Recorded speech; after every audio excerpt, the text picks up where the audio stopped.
Welcome to the University of Ghana and welcome again to Critical Thinking and Practical Reasoning, UGRC150, one of the University of Ghana required courses, which you engaged an in-person session on last Saturday with the intention to orient you into the course and give you some inkling on what you are to expect as students of the course. There has to be a reason why the whole university and every student, oh dear, who comes in is required to take this course. Okay, this is a student one. So I'll quickly sign in. This is Sakai.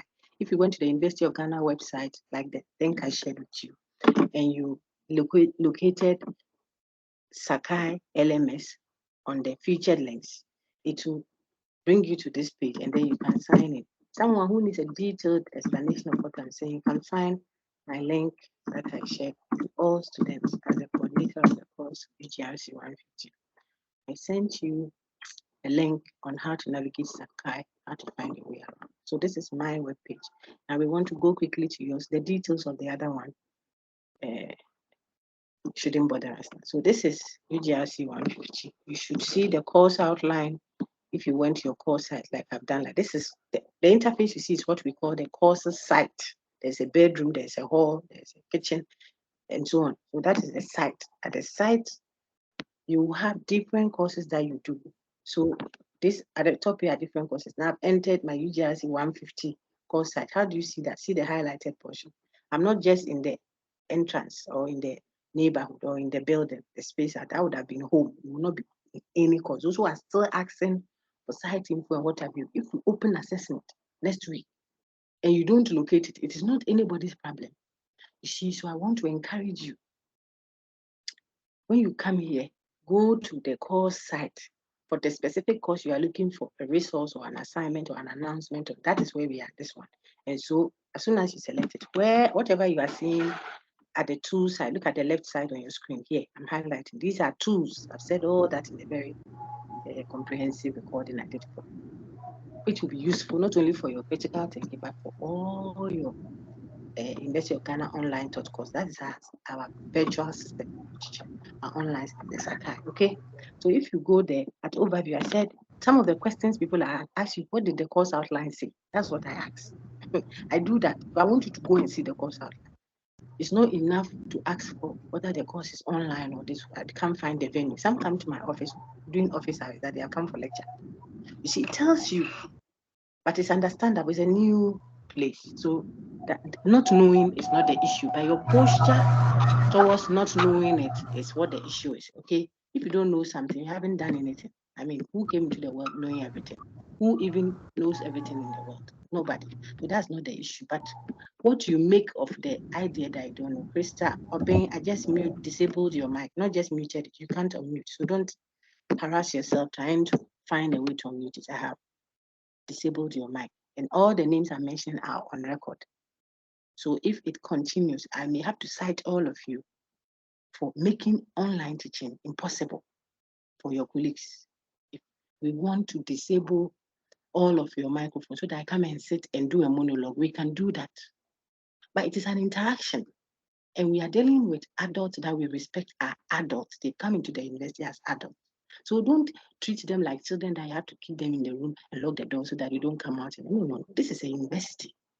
When you graduate, you are graduating with what? An honorary degree. That's how you are labeled when you are being called up there. First class honors. It's an honorary degree. You have to have a grooming. So we don't have to block it. Then because of that, you are not talking or you are not. No, people should feel responsible. The ability to choose right or wrong is what shows that you are mature. Not that I make you programmed to choose right all the time. Okay? That's why I am not disabling all the mics. And you will need that posture for the rest of your semester on the campus. Okay? Very good for the many of you that are doing your best to cooperate and to learn and to obey simple instructions. It will show in your results. Sandra Doku, Oko. Ebisa now, were you asking someone whether it's this one? Mute it, otherwise you are disabled. Great. So back to what I was explaining. Now, I said, if you are on Sakai, like I've just showed you, this is the course outline. Engage it. because some will ask, once I start, oh, doc, so our questions, will it be multiple choice? It is on the course outline. It tells you the nature of the exam, whether you come to campus to write or you write at home and everything. It is there for every course you do. The course outline gives you all that information. Please, I have tried to come to your office, and when I come, I don't see you. I teach other courses, plenty. Critical thinking, I do about 10 hours a week for main campus alone. Saturdays and Sundays, about another 10 hours over the weekend. So you can't just, the point is you can't just go to a lecturer's office that I came to look for you. I jokingly tell you, is she your girlfriend who should be there whenever you are coming, or your boyfriend? No, the lecturers do a lot of things, right? So they give you office hours, times that you are expecting that he's sitting there expecting the cohort that he superintends over, students, colleagues, what have you. Okay, so that should also help you in your university navigation. Okay, you go to lectures on doing office hours, or if their office hours are not convenient, or you didn't even know it, if they have shared an email, you use that, or a contact, you use that to do what? To find a convenient time that you can see him or her. That's fine. That's maturity. You are matured, okay, or you are maturing in the university. Thank you for your forbearance on that mentoring. That one is not lecture, it was mentoring. People have come fresh, okay. So see, and the details, all these are given in the whatever. So here, look at the in-person online thing I talked about. Take all assessment before read, before we see mode of assessment. So week 3, we open one. Week 5, we open another. And then mid-sem, I think that will be around week 8. We'll ask for the university's notice on that. Take note that the course is what? A university-wide course. It's not your department course. It's for the whole university. So it is not obeying what your department is saying. We can't have strict rules that apply for everyone, because it's a university of 6,000 plus for main campus. You see, city campus will have about 3,000. This time we'll have about 3,000. They will be reached at summer level 300. They are now taking it because they came into the university the second year. I want you to have an understanding. So it isn't like a department course where your lecturer will know you, where you are lucky you have a relatively smaller class. So your best mode of communication is announcement. When I said that in the thing, look at this is, if you are viewing here, you will be viewing like a lecture. So you see me, and you see so many things that if you are viewing as a student, it won't come to you because some are group specific. But I'm saying that if you go there, see the announcement, that's where you find it. Then resource 2. This is it. So you will go here and then pull your lecture slide 1. Now back to my dear friend's question, because I wanted to go and show you that, and then use it to open the slide that I shared to every student on the site.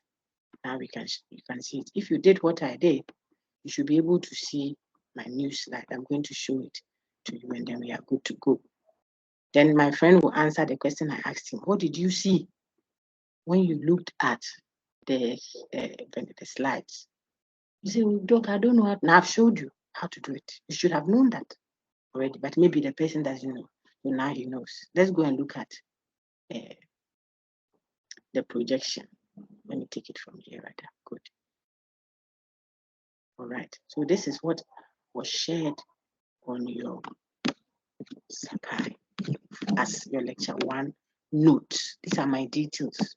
I just said it. Any questions with that? I don't think so. This is slide number 2. Look on the screen. What is critical thinking? Those of you who have the link, I keep saying that because there are several groups on why critical thinking, what does it do for us, and what have you. I'll try to share some the different groups we have had, and there are different presentations to you. But if you go to my channel, I think some other colleagues also have such a YouTube channel or what have you. But I have done this for a while. I think I started doing it. And if you go there, you find past recording. That one is not blocked. It's not cleaned off and all that. You find it. Then you look for the lecture 1 deliveries. You can have several other, examples, elaborations, point of views that help you to get a good grasp of critical thinking. Okay, what it is. There's more here. Working definition that helps you understand the course. The ability to suspend your judgment until you have good grounds to accept or reject it. belief, position? What have you? Have they given you good grounds to accept it? If there aren't good grounds, how well a belief or claim is supported? How well, that's what we look at for. So how well we support premises with conclusions is what critical thinking is. And once you do that, if you detect an error, this person, this is where he comes from. That's how all of them they are. The person is committing a fallacy, an error. How many of them have you met? You say because you have met 2 or 3 people coming from there, that place who behaves so and so way. You say, well, for them, that's how they are. So women, it be so then they. Then I ask you, does that include your mother? Then the guy is angry or the sister is angry. Oh, men man used to me, you try to answer, men are not reliable. Then I ask you, what is your basis? Say, oh, then I ask you, does that include your father? Then the person is angry. But it was actually an error in the way the person was reasoning. Okay, and the way you reason it generates fallacy. When you reason wrongly, it will generate a fallacy. I'm sorry, Darko Herita, your mic has just been disabled. I tell you so that you don't keep trying to unmute. It won't happen. Emmanuel Opoku, I have done the same. But I said get the microphones muted. Okay. So I just like to prompt so that people don't get worked up and say something happened, Doc. I think you muted your mic and we couldn't. No. I have muted you so that you don't interrupt. Maybe it's not intentional. So we go on. When people detect fallacies in your reasoning, or you detect fallacies in other people's reasoning, Dombre just went dead on the microphone. The reason why we will call it a fallacy is because the evidence is not grounded with what? Accurate justification. I should say it this way. The conclusion is not well grounded. There isn't enough ground to support the claim being made. Either you are appealing to the masses, you are generalizing in a haste, or you are, and so on and so forth. So you see, these are labels, types of what fallacies that we will deal with, informal fallacies. Okay. So if you tell the hairdresser, and that one, whoever has sat under my tutelage, or you have connected to past recordings on the course, I've kept quite a number of them in the channel, on the YouTube channel, those who are on the academic channel. You will see that I always use this example because it's homey, it is catchy for people who are now being introduced to the course. Please, madam, put the pony on my forehead. This is a fine sister who is a hairdresser, and she's saying, please put the pony on my forehead. And so madam says, I'll do it, but why? She says, oh, that's what all the ladies live on. Now, that's what they are all doing. All ladies are doing it, a war meaning. So what? Have you checked the size of your own forehead? Like I always say that jokingly, of course, but making a very strong point about how we appeal to masses, or how we are easily swayed by so-called quote and unquote majority view, preventing us from interrogating matters, critiquing, analyzing. And on your screen, you see analysis.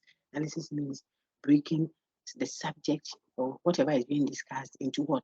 8-minute part, constituent part. Open it up. So the person who said, as for women, it be so then they, that's how they are. Women. And you ask, does that include your mother? And you say, are you talking about my mother like that? It's not somebody that is talking about your mother. You said it. When you said, as for women, that's how they are. You already, by analysis, break it down. You already talked about your mother. I've never been there before. But when I came there, I didn't take the laptop. I'm not a thief. That day I saw the laptop. I was standing in the room. I didn't take it. Meanwhile, earlier I said, I've never been to that room before. There is a contradiction already. So the point I'm making is, if you want to do critical thinking, or you are doing critical thinking, Francis said, Japan, you just went off. I'm sorry, okay? Or you have muted it. No, it's not muted. Let me do so. The reason why the university insists that every student admitted into the university should do critical thinking and practical reasoning is because the university wants you to know how to analyze, evaluate. On your screen now, you say you are good with the topic 1, so I'm just going through them quickly. Evaluation means you are judging. So after you have come to some knowledge in your discipline, what are you in the university to do? To learn or acquire extra practical, useful knowledge for dealing with problems in everyday life. The medical doctor wants to take the health of people to another level. This political scientist wants to help us organize society. The economist wants to help us arrange and allocate resources properly so we can have an active, the legal brain, the one who's going to do law, and so on and so forth. The philosopher wants to lead the society to think. The thinking is the problem. If you know what you want to do, getting it done is not difficult. It's reflection, assessment, evaluation. What should we put emphasis on? Education, health, or whatever, because the resources are not meant to think and so on and so forth. Everybody wants to solve problems. That is what we are in the university to do. And when you gather, depending on subject matter, when you gather that knowledge, how to analyze it, break it down into 8-minute parts, how to evaluate the supposed knowledge you have, how to judge it for application, how to impart it, how to give it to the people, is what critical thinking helps you to do. So you see, we'll be asking pertinent questions. Why are people still doing human sacrifice in this day and age? Don't go and ask it in a derogatory manner. Jade, and it just went off.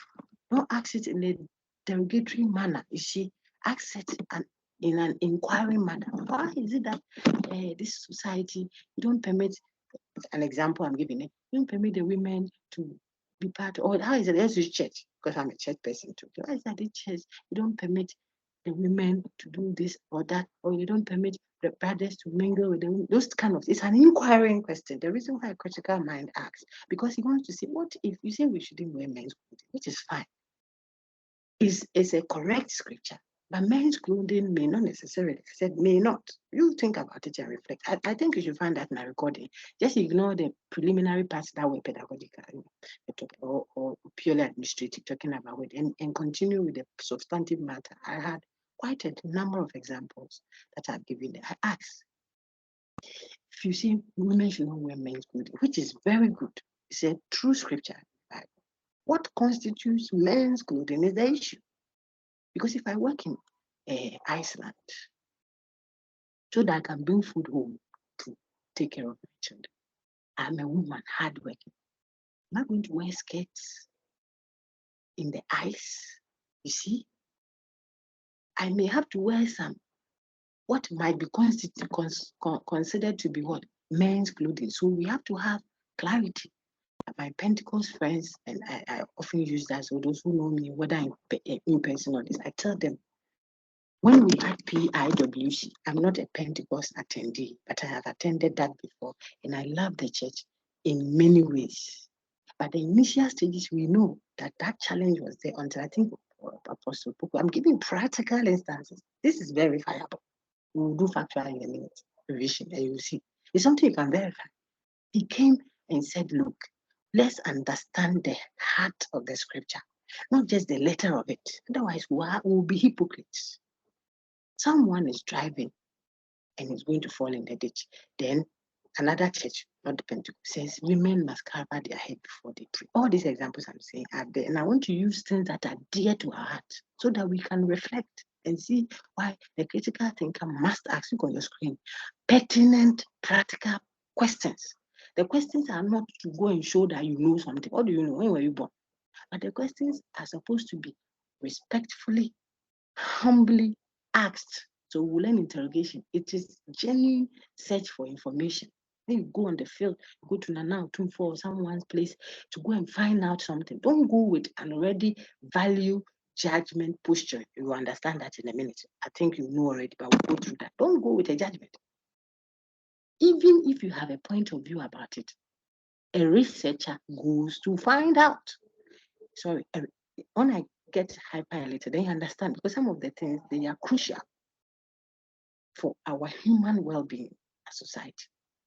Even when you are certain in your heart that, this one day shouldn't be so, you're a reporter, a journalist going to the field is going to gather data, not to go and impose their viewpoint into this written script. No. Give the raw fact. If it's an editorial, that's fine. The institute or the paper also has a point of view. So whoever is reading already is reading knowing that this is the judgment, the viewpoint of the editor. That's why there's an editorial. Okay, but if you're reporting fact, report it. Don't report values. So we see that is why we discuss value judgment definitions. What are you? So if you are going to the field, and you are going to do inquiry, it has to be genuinely an inquiry. As you do it, you will definitely have a point. You're not a human being. You're a human being, so you will have a point of view about maybe religious or inclined, culture inclined, politically. Some are social democrats, some are offended, MPP, property owning democracy. You see, look at the parliaments that are around worldwide. Those who want to do international relations. I've touched on politics, economics, church. I'm doing that so that you see why we describe critical thinking as what topic neutral. See that I leave some of the examples hanging. Apostle, professor. Okay, with all due respect to him. Okay, I left it hanging. Initially, people didn't understand, but you see what an impact that made. Everybody knows that it is not contestable. Such a massive, because it has to be practical. Not that someone is going to do a wedding, or someone is, at Iceland, he can wear or she can wear something that will make her cool, warm. Apologies, I'm getting a little distracted. Something that will keep her warm. Then you call it men's clothing. So the emphasis on all that I have said so far, I want to make it a little bit practical for you, because the course is critical thinking and practical reasoning. But the slide that is emphasizing question asking is what has kept me here, telling you that you have to ask questions of yourself. If you don't speak to it, don't worry. I'll translate it. But know that I've said it. People listening to us too, at a number, do not understand the English that we are speaking, we like that. They only manage so that the course will go on. So laugh at me. Don't worry. I know that what I said. Some people are laughing. That is fine. Okay. It's okay. Don't worry if you want to laugh. But when you finish, then you mute. The only thing is that someone too doesn't understand this English that they are managing. Nelly Doku. Okay. So if you got that, then the point I'm making is, what I said earlier is that you ask yourself, why is it that only only me, whatever, me or I, there's a self in it. I'm always feeling myself. Why am I always having issues with relationships? Before you go looking for who caused it, physical or spiritual, ask yourself. It's called self-examination. So the inquiring posture that we are talking about, that critical thinking develops in you, is not only an inquiry into other people's things or systems. It is a personal one. You can ask yourself, every relationship I enter, someone, this is 20-something in general, someone has gone into about 20 relationships already. And she's out of all of them, generally, or he's out of all of them. Maybe it is the mutuum, the armpits. Apologies, but that is it. Maybe it is the posturing, the penis. Maybe it is the agboku. Respectfully, I'm not a guy, but I want you to see. Do agboku? You can ask someone when you go. So if you do a little inquiry before you say, "Hey, ladies in Ghana, they are this, or guys in this, they have done that." Have you done an inquiry? So you see, I moved from personal to psychological to economic to religious settings, etc. Because critical thinking, where is my slide? Left my slide. Where is it? We ask questions. It's a skill to improve human life. Okay, and that helps us to arrive sometimes at what? Truths that are logical in nature. When we say truth, it means statement, propositions that have what? Logical truth. Logical truth means if the person speaks that statement, so let's say I say something, you can establish with certainty the truth or falsity of that statement by looking at just the meanings or definitions or logical structure of that very statement. What the person said, the meanings of terms, the logical structure of them, etc., is enough to tell you that this thing is already true or it is already false. You don't need further seeing or hearing or touching or tasting. I have a funny example, and if a special student take it in lightly, okay. So imagine I were visually impaired. I don't see, and I'm normally the ones we have in the Gon campus. are not, they don't beg. No, we thank God for that. But maybe I have difficulty, so I have to beg for a living, and someone assists me. We said we shouldn't, but I want to create a scenario to show you that when the truth is a logical one, it doesn't depend on whether the person saw it, can see, heard it, can hear, touch it, can. No, it is in the logic of it, the language, the meanings, the definitions. And as a critical mind, you must have that skill where you are in your office as an investigator, have entered into the police station now, or the CID, or international court. See the use of the cause? You are in your office, and when the person says it in your office, you can make a quick diagnosis that that cannot be true. And it is not because you hate the person or you are arrogant. It is in the language. And in the law court, you can immediately say, take this dossier off my desk and bring me another one. Case closed on this. Closed docket. Look, openness. And it is not because you took bribe. It is in the language. So you should see why it is a powerful statement that I see in the Bible, those who do Bible, which tells you that Nipano, the mouth, what the mouth says, that small tongue inside there drives the whole body. Our mouth and what it is saying can undo or do us. Very important. Okay. Now, what is logical truth? If I came to tell you that the bachelor next door in my house has beaten his wife mercilessly, and I show you pictures, videos, how he was slapping the woman, even how the woman lost her teeth and her cheek is half swollen and all that. I'm saying all that.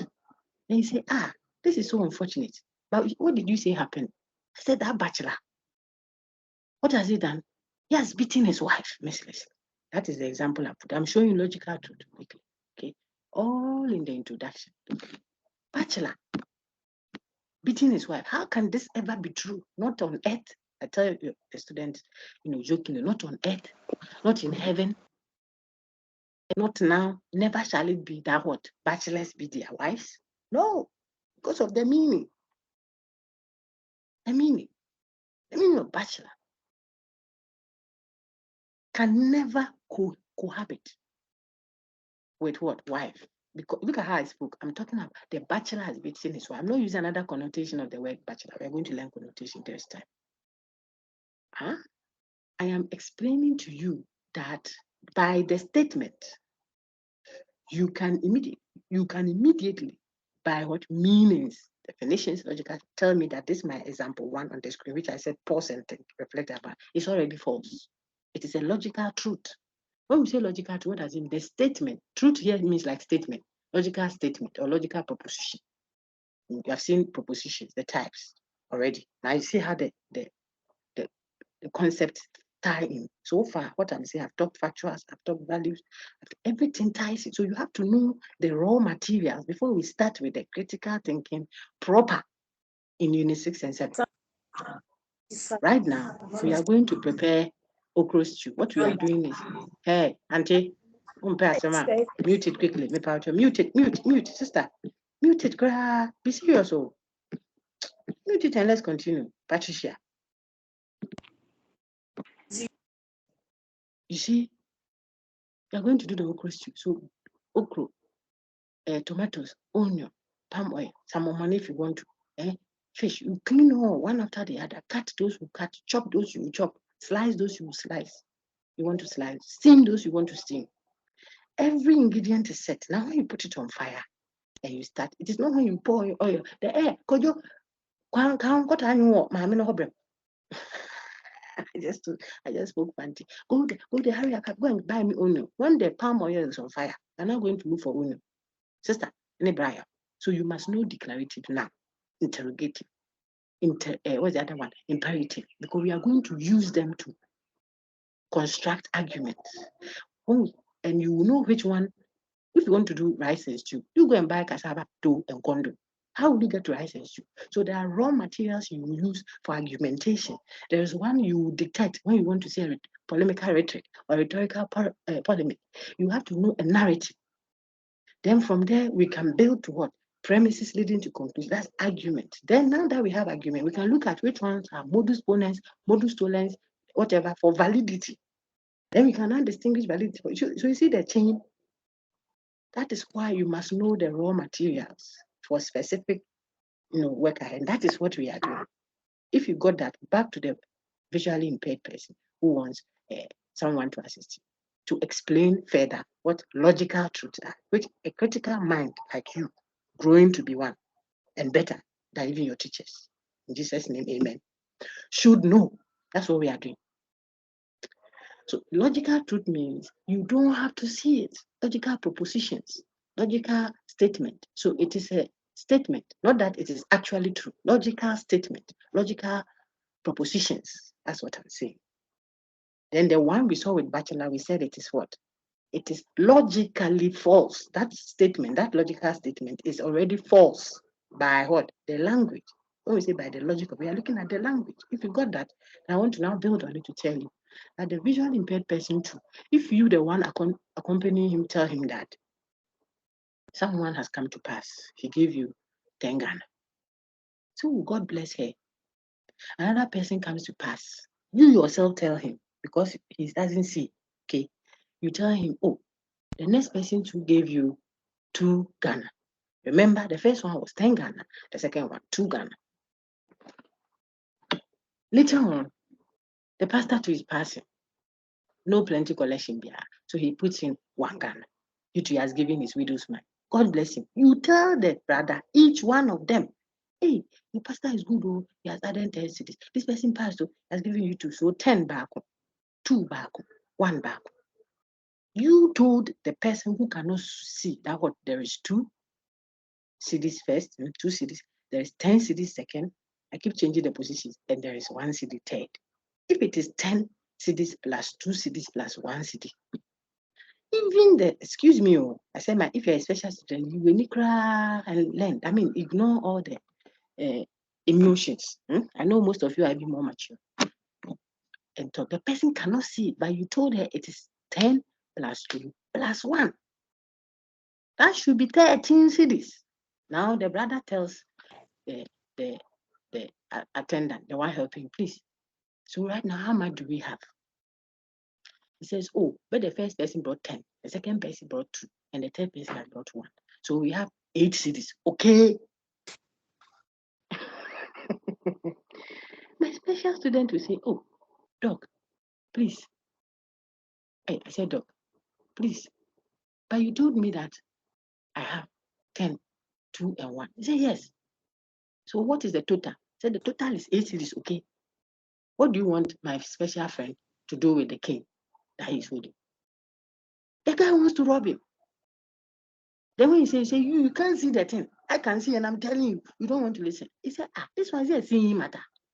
Do I have to see the figures to know that when you have 2 cities and you add 1 city and you add 10 cities, it has to be equal to 13 cities. Mathematical additions of equations, whatever, are not empirical. There, I've introduced the next word that you see on your screen. Look at it very well. Keep your hand up if it's a question. Don't worry about this one. Logical truth versus empirical truth. Logical statement versus what? Empirical statement. Okay. So if you have logical truth as a critical mind, I'll ask you questions on this. Friends, listen to me. You. My friend will say, hey, doc, when he's talking, and then she pauses and says, I'll ask you, have to listen. It means I'm being passionate about it. Linguistic truths that have certainties with, how can you tell me that the sister sitting at the back there wearing suit? What have they done? They are totally naked. Sister not teach Sister not teach That means the sister at the back there wearing suit. What has she done? I said she's totally naked. It's not good cry. Totally. I said it at the introduction sessions on Saturday for all the 3 groups I met then. If you go to my online, I think that one is the Dr. Nancy Miles GMP one. You will see all the examples. They are just repetitive. That's the point I'm making. I use them because it is a common phenomenon. Either the sister is jealous, doesn't have some of that other sister's body, or she's overly holy, or she's just verbose, can be brave, talkative. If not, how can someone wearing a suit be totally? You see, the emphasis on the totally. red suit. All that I said earlier is what I'm just dramatizing in translation, in the languages that I can speak fluently. Okay, we do that. That's what we do sometimes in our expression. But how can someone wearing suit at the same time be totally, not that she's partially, or you can see the back, or I can see her beach, or she's showing her bust, or something like that. No, you see, she's totally naked. And when I ask you who, you say the one wearing suit sitting at the back there. So this one is by the logic of it, the language, you see, by the language, the definitions, the meanings of terms, the definitions, you see it in the one I gave you, the bachelor, the meanings of terms. You're able to immediately detect and tell the person that you are committing a fallacy. That one, I don't want to go there, not even a fallacy, it's a contradiction. These are all big words, so don't get yourself overwhelmed. We are just getting you introduced. That is what you will get to by the time you have gone through, by the grace of God, the course fully. You will say these things I'm saying easily, and you apply them in your discipline where you have to make practical decisions after you know the what's up in the course. Now go and make decisions. We are struggling. You see, you know the doctorate, the doctor what content. You can give me codeine so that I'll be fine. But go and tell me or go and show it. It has become a problem. So logical truth have linguistic certainties. Empirical truth, contingency. Contingency means it depends. They are not certain. Look at it. They are observation based. So you have to see, you have to hear, you have to taste, you have to smell to know. In other words, it must be seeable. You yourself may not. It must be a notion that is seeable, hearable, touchable, tasteable. What's the other one? Smellable. It must be based on our five senses, okay? For you to establish truth. And so yesterday I told your friend, if I say it is raining at Nungwa, how will you know whether that is true or false? What do? You either call your friend who stays there, what's in Soro to they say it's raining at Nungwa. Is it true? Your friend can tell you, don't mind them. They don't want to come down. So those people, we are here. We are the central. There is no rain anywhere. How did you know the truth? By observation, using the five senses. So you can call, you can go there yourself to go and see. If you are in the car, you can stretch your hand out there to feel if it's raining. That's touch, etc., etc. The point we are making is the statement "it is raining" at Nungwa is not a logical truth. I can't use analysis or definitions or meanings to ascertain the truth or falsity of it. I can't. I need observation to see. Okay, so those ones are empirical. What's the import of this emphasis I've laid on this slide? The import is in trying to critically examine, critically analyze, and practically review matters. Sometimes, some of them, by what you are hearing, you are able to tell from the language. Some too, not that you are able to tell by your own. We are going to learn statement, valid, and whatever. It is in the language. You go and see a fortune teller. So back to our pause and think. You say, I said fortune teller. I don't believe in fortune teller, but I want something that is, actual. What happens so that it can help for understanding, because you see that in definitions. If you want people to catch meaning, you have to use the known to help them to know the unknown. That's what Jesus did in all his parables. You will see.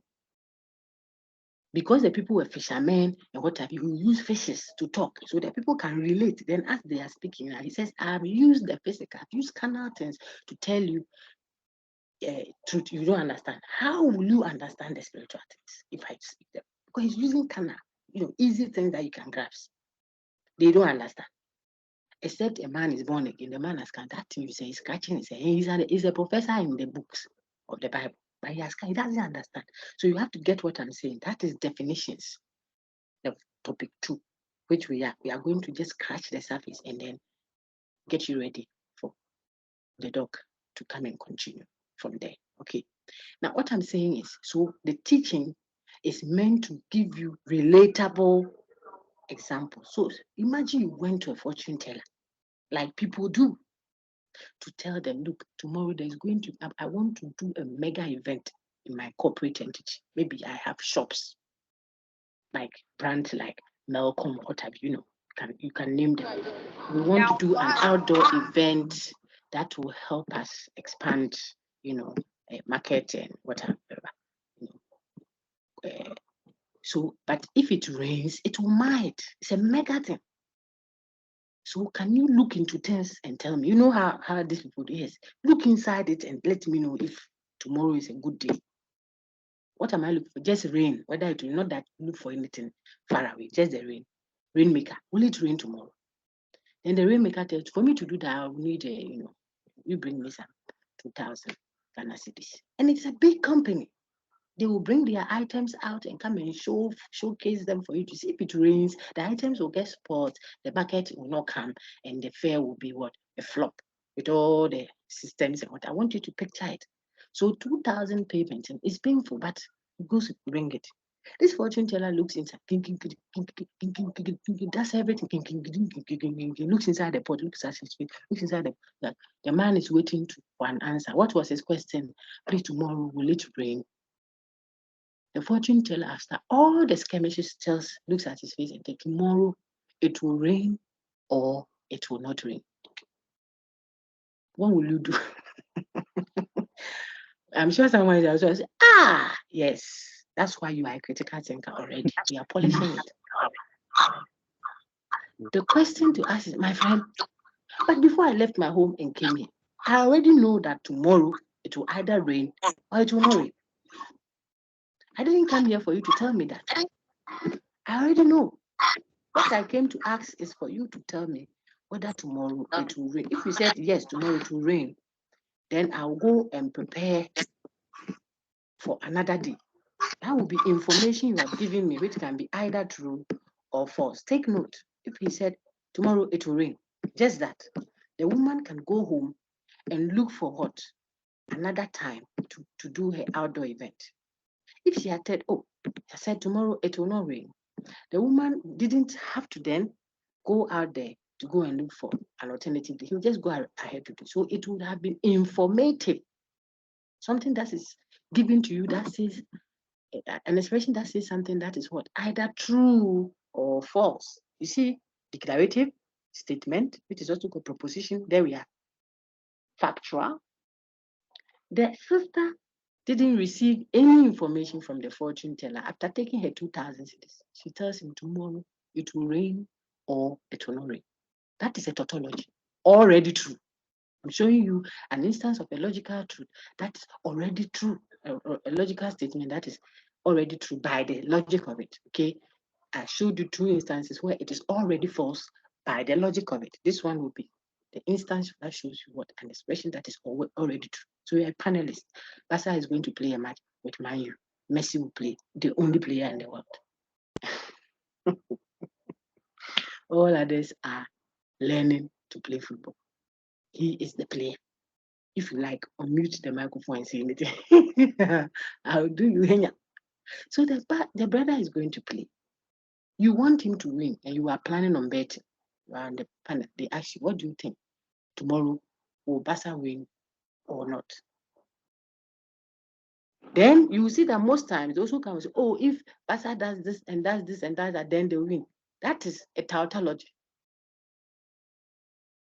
or a fallacy of hyperbole. Don't worry your heads over those technicalities. It is necessarily true if you say, oh, Barca will win, or maybe they won't win too. You have to quickly point a master, say one, so that it can be testable. So you will see that logical truth and what? The empirical truth after. Empirical truth there, it means that it is possible to be either true or false. By what? By verification. That is why it informs, it's informative. We'll get there shortly. These are all revisions. So you have no excuse whatsoever. The foundation of your course, the 11 weeks we are going to have together, the foundation, I will say, it has to stand. Otherwise, whatever you build on it will come crumbling. That is why, that is why you see that you did topic 1 already. Look at how much time I am using to review. I know that is how the doc would have engaged you also to mop up, to make sure that the foundation of the building is properly done. It's properly done. Then we can put the lintel on it, and then we are going up there. Now,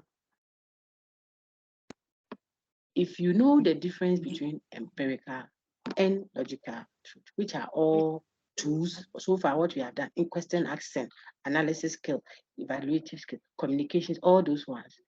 When we get to that slide that summarizes, now it comes to light. Oh, so these are the things that we will get, like equipment, like the know-how that I will imbibe, come to know if I know critical thinking. Okay, so you should be able to state with a, for example, if I ask you, and you'll be asked some of these things. Okay, so just have in mind, Emmanuel Ando, Mike gone. If I asked you that with a practical example of not more than, say, 50 words paragraph, with a practical example, show how critical thinking can develop the skill of what? Evaluation. In other words, how critical thinking can develop your evaluative skill. Then I've given you a restricted space. It means the emphasis is more on how you will think than how you write. Because if you had 3 pages, then you will write plenty of things, and ultimately when we read, we'll sip it out. But you have been given a tight space to put your response there. You have to be able to do it. So don't think that all the examples and then the emphasis and whatever is for nothing. Is to help you develop a certain capacity and get the skill of connecting to other whatever. Then when you finish and we ask you for yours, you can do it. That is how you learn. You learn from the known to the unknown. Okay. Now, critical thinking, therefore, transcends. Transcension means it goes beyond discipline. You have seen already. The skills that you acquire, the methods, the instruments, the tools, the techniques that you are equipped with transcend specific disciplines. I've talked economics. I have 1,001 examples. You can't do all in one session. That's why I keep referencing the recordings. It will enrich your understanding of whatever. If you understand something and you do it, it is meaningful to you. Okay? Give with understanding. Don't give to show that you have. Otherwise, the man will come and stand by and say, I've come to watch all the offerings. It was only the widow that gave the biggest. You know why? Well, that is all she had. And it was maybe 2 Ghana cedis. But the others gave big, big, big. Meanwhile, they have times 100 billion that quantity at home. So if you are giving, it should be meaningful. It shouldn't be for clout. I use that to help you see the point I'm making. Understanding helps you to now grab, even if you get the questions, you see that, oh, this is the intention. Or critical thinking aims at doing this. So the question is supposed to help me get to that. That is why I've been asked this kind of question. Then you can write and respond appropriately. So it moves from law to politics to religion. It transcends all cultures. Law school, people ask for it. Medical students will come and ask you, where is it? Access course, bankers, they want some critical thinking done. When you go to the military, they want you to come and organize them, some training sessions with them. Why? Why is this needed? That's why I said go and reference them. I use some scenarios of a law course scenario, the hospital scenario. Keep looking on your screen, please, if you can, because I project to emphasize. Okay. Now, why critical thinking? Less gullible you become. I've already said a lot on that, so I'll move on. You become less gullible. Gullibility means that means everything passing, you want to take it. Like the sister who says, oh, this is what everyone is wearing. Madam, please do the kaba. When you do the top, please cut it this way. Let it fall on my shoulder. And when you ask, it's because everybody is doing it. Why do you so? You have small mind. So go and look at some examples, funny ones, of course, intentionally made that way, so we will laugh and learn. You want your guy to do 3 wedding, can I say 3 gowned weddings, because you saw it on YouTube or social media. You wear the white a little, the skirt and top type with the drill going all that, shine this and that. Then about 1 hour time, you go inside and go and change with the other one. You are telling the guy that, and his salary, a fresh graduate who doesn't want to steal, is 260 Ghana cedis, 10 pesos. If he asks you, now all these things you are saying, please, it's fine. How will we do it? Say, oh, but you are the man. Say, okay, I'm on live. I would have said something if I was in class. Then we all laugh to release us and then we continue. What kind of thinking is that? 3 gowns. And when we ask why, that is the emphasis. Gullibility, I'm explaining. When you ask, I say, oh, but I'm a Lekon girl. That's why you are gullible. Why do you so? Very dogmatic. These people, they come from here, and this, and people have done this, and these people, so what?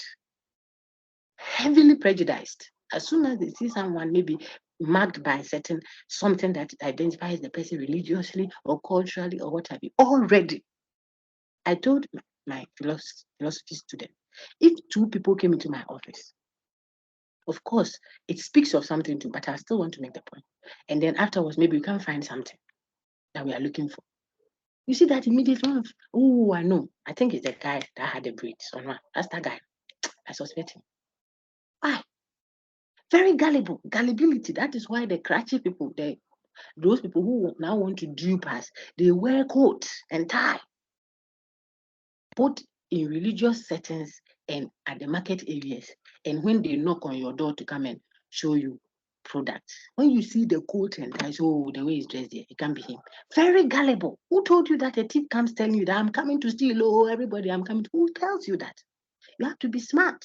Okay, less prejudiced, an effective communicator, an invaluable problem solver. How I wish the whole course is this slide.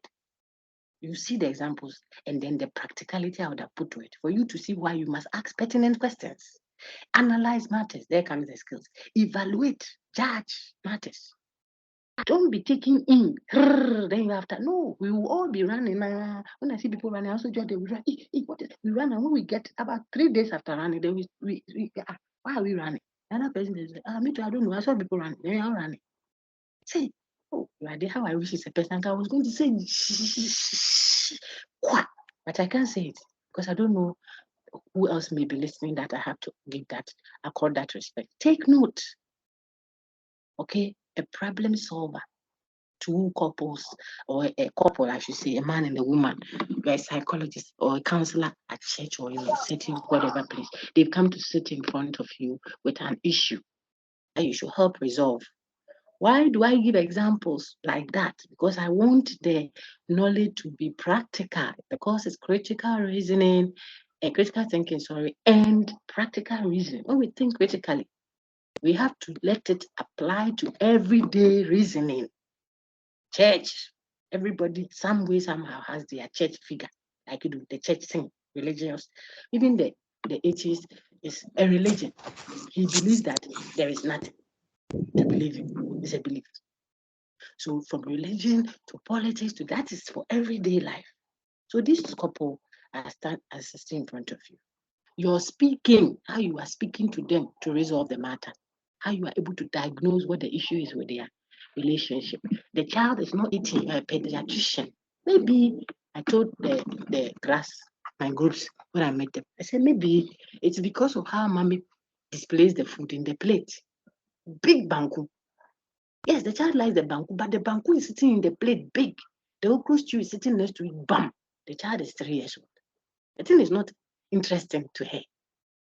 She feels bored, hungry, but the whole thing, when will I finish eating all this food? Sometimes my little girl tells me, Mommy, you let me eat some. When I finish and I want to, I will come for it. It's plenty in the plate. That doesn't mean sitting on it big. But could we have cut the carrot into shapes? You can just get this shape, this thing that is used to do small biscuits, if you can. Get the watermelon, because the child maybe doesn't want to eat the fruit or the vegetables. We can have a fun time. Maybe it's all that. It's not that the child needs appetite stimulant or multivitamin. No. Your ability to diagnose it. I'm speaking to the doctor now, or the pediatrician, or the nutritionist. You are all hearing me some way, somehow. Your discipline. So your ability to tell what the issue is. The psychologist can just say one thing, and the home will rather be on fire, I'm telling you. So you have to apply critical things. That's why psycho people are sitting here. You may just tell the 2 people, just like grandpa would have done. The seasoned elderly man would have solved the home problem and summarized it this way. Look, with a proverb, we'll learn that the use of vague expressions in Unit 3. Intentionally vague for a reason, for a purpose. The hen also knows when the sun rises, my children. But it is the cock that crows. This is grandpa or an elderly counselor or someone talking to maybe freshly married folks who can't see their level. There is confusion in the home. So he says the hen also knows when the sun rises. It is the cock that crows. Go home and make peace. Okay? Because he has listened and he's not doing anything. And this people, he thinks she's in that because she's the one doing everything. Everything she wants to control me. Crack. That is not the time to go and show your gender. Anti-psychologist. Women also have rights. So the way you have spoiled their home. The woman is angry at her husband, but she still loves him. Be careful. You too, that's not the place to go and show that your masculinity or your patriarchal biases. Look, woman, you must know that your husband is your head. You have destroyed the home. You did it. You didn't apply critical thinking. You know your content in your department or your course, or your discipline.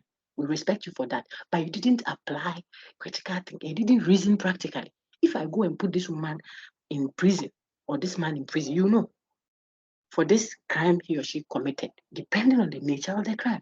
And you leave her 4 children when she's a single mother with nobody to take care of them. What kind of punishment was that? You see, so you know that whoever does this thing is entitled to so and so punishment. That is why the punishments are in ranges. Because those who frame it are conscious of the possibilities that the person who committed that crime, oh dear, may not be able to serve the sentence. You see how I moved? So you see it, okay, because she's a mother, and the children will need their mother, and there is nobody to take care of them. We can let her serve this one, and then while she's there, she'll do this. That is, you are reasoning practically about the matter, not just applying the law. That's why lawyers are sitting here. That's why the psychologist is so that the wife and the husband will go home and everybody will be a little bit at peace, and everybody at the same time will be thinking, because it is a deep statement, proverbial statement. A child that is wise, you present them with what? Proverbs. Proverbial statement is heavy, convoluted, Unit 3. It could mean this, it could mean that, it could mean that. You want to come and announce a death, then you come, oh, auntie, oh, he's dead, now he's dead. Before you finish saying that, you have killed the next person too. Who told you? Who told you? You have to apply critical thinking. Okay, so the woman will go home. I'm talking about the counselor now. Okay, knowing that they said the hen, listen, the hen also knows when the sun rises, but it is the cock that does the crowing, the cock that crows, very heavy. Could be telling the man, look, your wife may be the one, or your lady, whatever it is, may be the one that is calling the shot, can see everything, you know, she's well exposed, blah, blah, blah. But you must sit up. You must do the crowing. You see? So take charge of the home and be a man. Maybe that's what the grandpa is saying, but he said it in a way that is shrouded with a lot of interpretations. After all that he says, he can sum it up that way so that they go home peacefully. A good counselor is, or a good whatever, is trying to make sure that there is peace ultimately, even in the bid to correct. A good legal luminary is trying to ensure that even where justice is served, there is what? Correction, not retribution. Because justice is not only to pay back the person. What will you get? Will the dead person come back? But sometimes we will pay him, we'll whip him a little, but we want to correct it for the future. That is why an eye for an eye, a tooth for a tooth, perhaps doesn't work. It shouldn't. And everybody will be dead now. We have all had our own senses. So we'll go back. Now the woman too, it will tell her the same statement too, which rebukes the man. See, at the same time makes him feel good, because he will say, in his heart, he will say, you see, Grandpa, Eja, Simisi says, even though you the hen, you know when the sun rises, I have to crow. You see that? That's what it means. At the same time, it also means, even though I, the hen, I know when the sun rises, also like you do, but you must do your work. So everybody is satisfied. At the same time, everybody is cautious because I don't know, see kind of a double edged sword, it cuts here and cuts here. So we want to make sure that all sides have received their rebuke at the same time they have received what? An admonition. That is very deep. You see, I told you that this slide, I can stay here for the whole term. Just showing you why an critical thinker is an invaluable problem solver. He can just come and ask one question. Everybody go and deliberate, and we are done with the project. Now the bank knows the direction to go to. Please let our managers visit the tellers. Maybe every week on the Tuesdays and Fridays or alternate days. The manager will come and sit at the teller's place, and the teller will go and sit in the manager's office and press the thing and ask for bang bang, tea please. Then they will bring it. Then he too will go and sit in the heat or something and that. Then you see, I think that's why the seats here.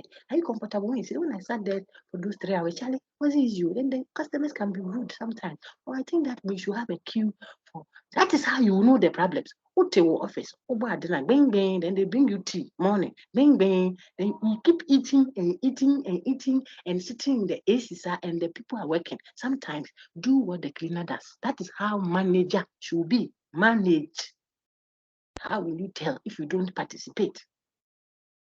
So once in a while, you go with the people to the market there and go and try and see if you win people into the company. Wear their gear. You see, before long, the company has plenty. Look at those that you say have come and they are taking our resources in Ghana. Look at how they behave. You go and see anybody sitting in and he comes to help with the carrying. He carries one or two. Then you see, this thing. If we got something that can shift the goods into the building, it would have been better. Why? Why does he say that? Because he's doing some, not talking. So you are in the company, you can say, I think that we should quickly. Can't we have a place where we can keep children? You solve problems. Why? Because the woman that you want to come has children to take care of. So as soon as it's 2:30, if you ask her to type, she will type mistakes throughout. Your project will be rejected because her mind is thinking about the children. It is central to her being. She's a mother and a wife. So if you want to solve the problem, which is what? So we can stay a bit late and focus on the one that has been given to us. So we win the grant. What should you do as someone who solves problems? That's what I'm saying. You are an invaluable problem solver. You can quickly say, look, after main office work lunch or something like that, then we can get one of the offices set. We can bring whatever there. Then the children, the driver can go and pick madam's children and bring it. That way we can get some 2 hours of her time because she will drive there and pick them before going home. So that small arrangement you do, you see that people are working like machines.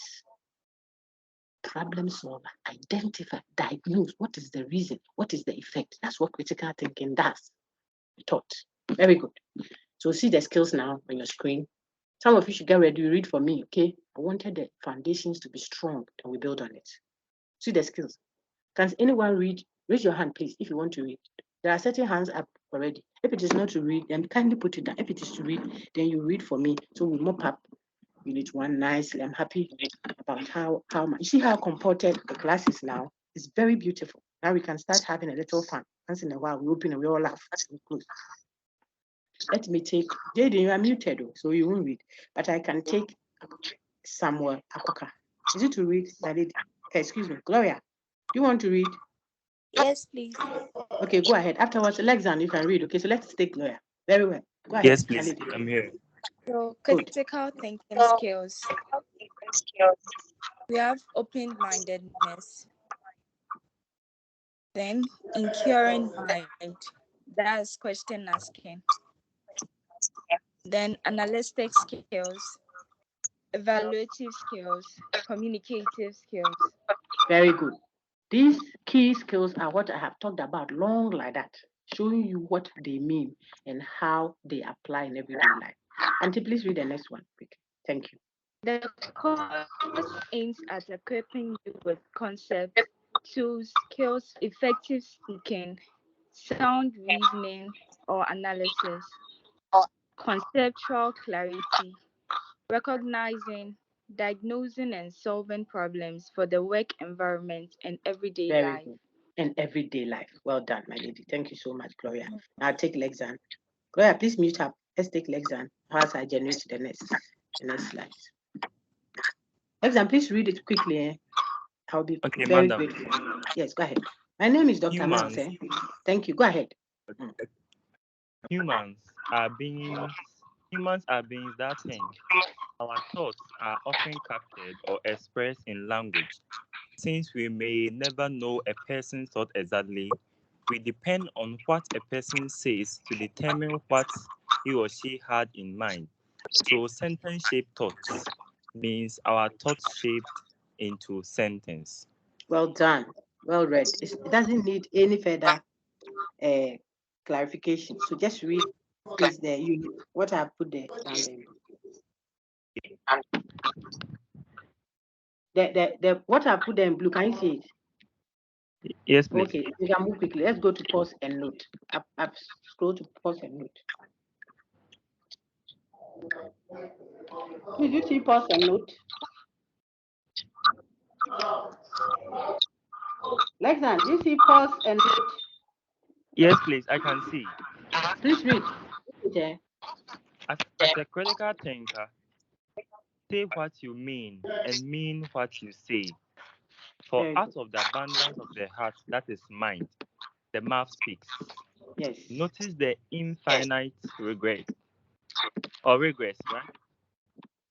Notice the infinite regress associated with saying that you did not mean what you said. Mm-hmm. Why Please, should does I everybody trust? see?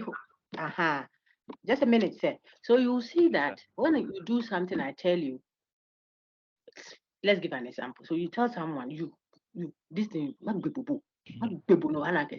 means you, I'll kill you. I'll kill you, and you see that man day, something like that. When our emotions get high up, they want to show cratchy powers.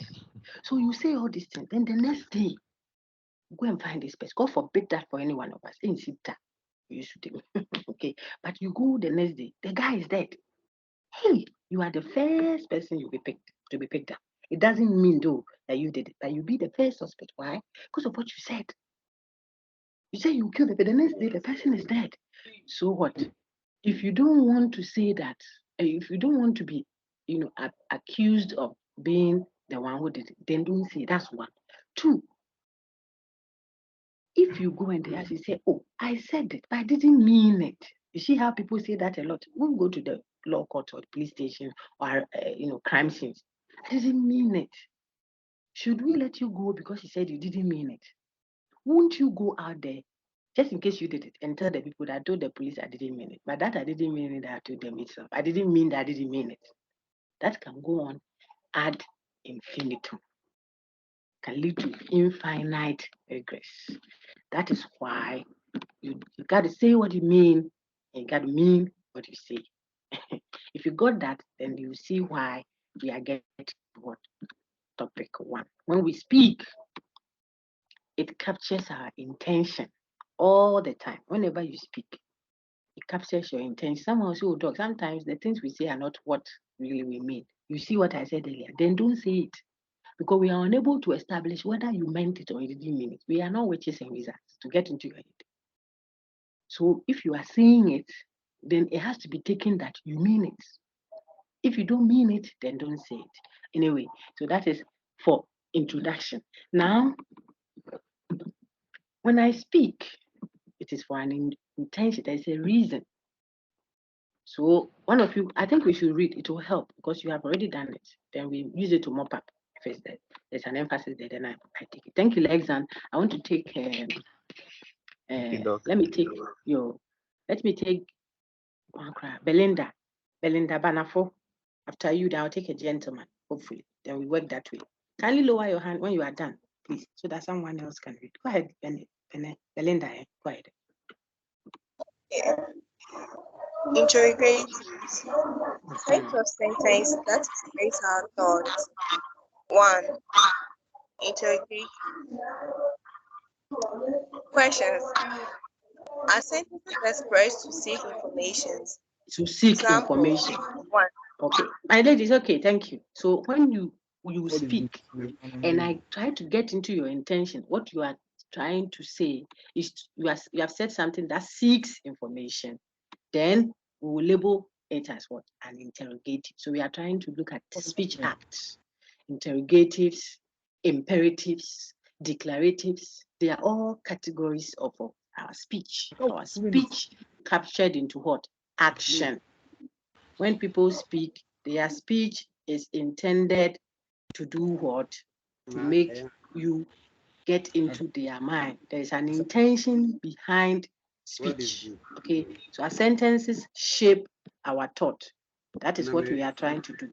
So sentence shaped thought means your sentences that have been shaped, that are shaping what your thoughts. So when I hear you speak, it helps me get into your thoughts. Okay. And sometimes when people speak, their intention is to seek information. That's what Madam just read beautifully for us. If the intention is to seek information, we call it interrogative or question. Now, when I ask you, how old are you? You don't say true or false to that. So interrogatives do not have truth value. They don't have the ability to be either true or false. Questions are not responded to with what true or false. How old are you? True. Where is your mother? False. Is today Friday? True. You don't say true to is today Friday. Okay, you give information. So interrogatives don't have a truth value. They seek information. That's the intention. They are trying to get to the thought. Speech act. Your speech are actions captured into language. Okay, so interrogatives don't have a true value. The same with imperatives. They also do not have truth value. Look down there, highlighted. Okay, what are imperatives? They want you to act. So when you say it, and I'm listening to you very well, I must read your intention and act. Stand up means act. Mute your mic. It means act. Do something. You see how I said it? Remove your cap. You're speaking with your father. Remove your cap. I've entered your lecturer's office. You have your earpieces in your ears. You do, yeah, madam. But you see that when we started, I asked someone, he said, yeah. I said, you are speaking to a lecturer. Then quickly he said, yes. They are very important. People don't know. Sometimes your interview that you filled is not the content. You are a first class student. You can do the accounting hands down, but you don't have speech ethics. You don't know those things. So when you went to start, they say, "Gentlemen, welcome. Are you here?" Even you entered, they have not asked you to sit. No, you said, "I mentor. I'm doing mentoring as well." So you see that my lecture incorporates all those, at least for lower levels. These ones are not taught in any classroom lecture. No topic is called how to become a good whatever. So if you get someone who has gone there and is concerned about it, then they impart it. When I'm being out to say, you're too big for no way. Me, I don't say if you don't have an elder at home and you hear that someone is advising, even if you have some elder at home who advise, when you hear someone else's elder also advising, add it to what you know. Why? Because plenty fish will not spoil the soup, the broth. Okay. So listen, sometimes the reason why someone didn't do well at the interview is not because she didn't have answers. She entered, she has not been asked to sit. She sat down. That's wrong. Are people on the platform looking at how you interfere into things? Easy. You think that you are in the company, so every part of the company is part of your area of jurisdiction. No. And he asks you, hello, lady. Say, yeah. Yeah, actually, I came to her. This is a corporate setting. Then actually, you think you are with your lady or your guy? Hello. It's corporate. So even if the person sitting there is your father or your sister or your brother or your whatever, have you seen an adult on at Independence Square? Then his grandson will come running on the pitch and come and hide. Grandpa, who tells you don't do that? It breaks the protocols, okay? So please take all that in addition and let's move on. Keep your thing muted. I think it's my lady. Just a minute more, then you will read. Okay, back to our thing. So if I say stand up, you stand. It's action. The person speaking gave you imperative. Take off your cap, you remove it. Okay, it's an action demanding expression. That's imperative. Now, the only emphasis there is example for look at it. Could you direct me to the library, please? It comes with a question. So explicitly, it is as if it is a question. But if I saw you and I said, could you pass me the checkbook? Excuse me. Could you shut up? Hear the Bunny play, president. And you say, yes, I could shut up. Is that what you say? Then the person will slap you on top. I say, could you shut up? What do you mean I dream? I'm being polite. I want to tell you, shut up. But that will be too direct. Could you mute your mics? People who read the intention very well will mute because you are being respected by the way the person is addressing you. If you don't, then you be to mute your mic. That is very direct. So you see that commands, requests, directives, instructions are all labeled imperatives, okay? But you can, instead of telling someone to do, which is direct, you can ask someone to do. You see that thing? You can ask her to do. Could you close the door? Think the wind, the weather is windy. Could you close the door? The person will just get up and go. Would you direct me to your HOD's office? That is a polite way of telling me, direct me to the HOD's office. So you yourself immediately you say, oh, the HOD, I think he's not there, but his office is upstairs. You see? So this one, even though explicitly interrogating, that is explicitly asking a question, it is implicitly imperative. It is telling you to do. It has two meanings. And you realize that in this instance, that it is the implicitly that is actually at play. But when we ask you, you should know that unlike the first three, which are direct imperatives, the fourth one is the hermaphrodite.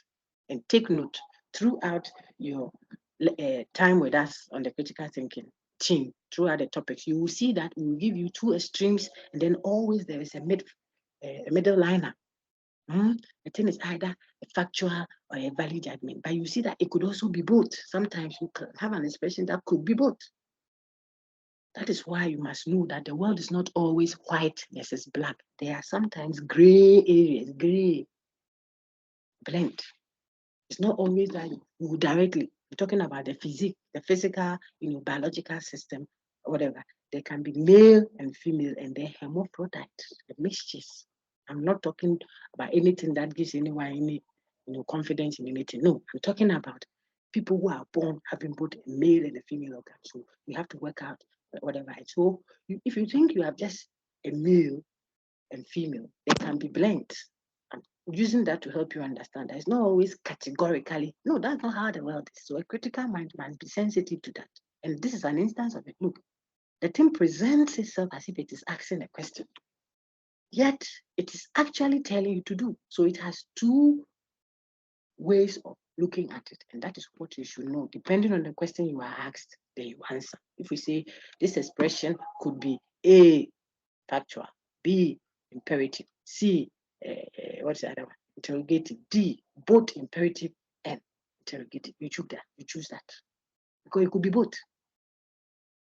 But I could have said this imperative could also be, then you know that the imperative bit I have taken from it. So I'm looking for the other one, and so on and so forth. Okay. So this can be explicitly interrogative, implicitly imperative. That simply means this could be overtly, overt, O-V-E-R-T, overt, openly interrogative, but covertly, hidden, C-O-V-E-R-T, covered, but covertly what?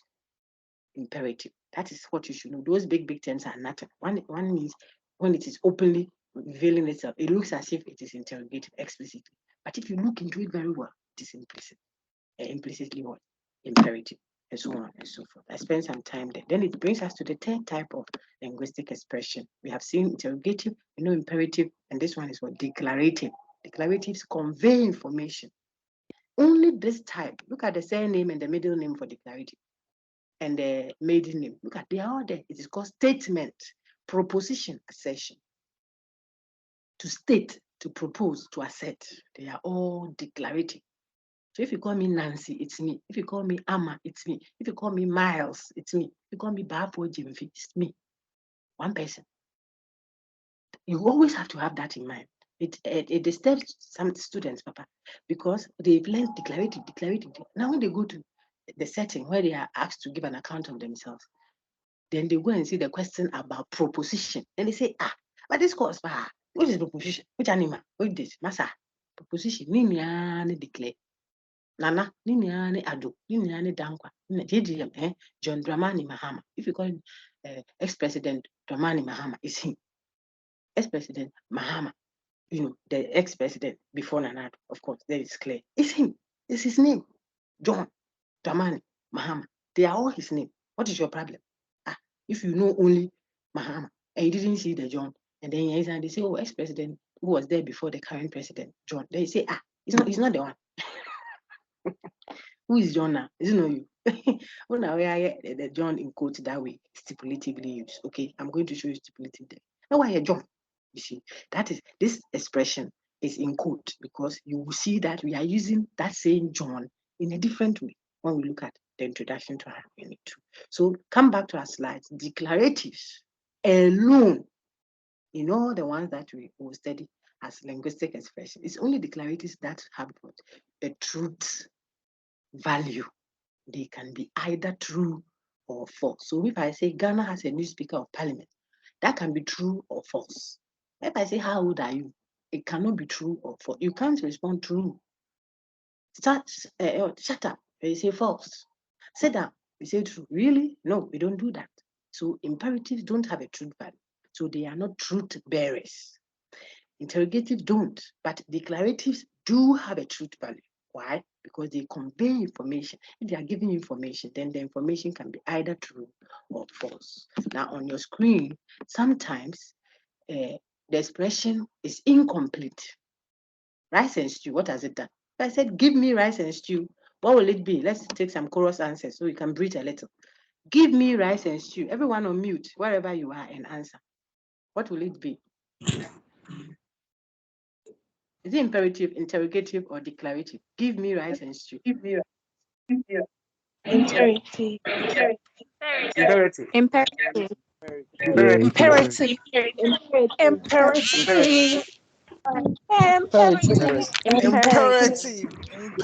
Imperative.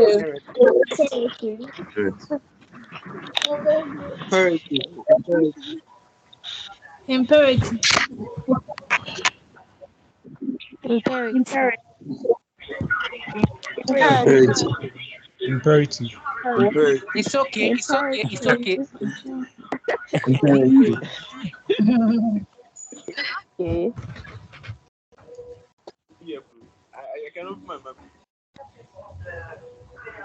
Hey, I went out a little.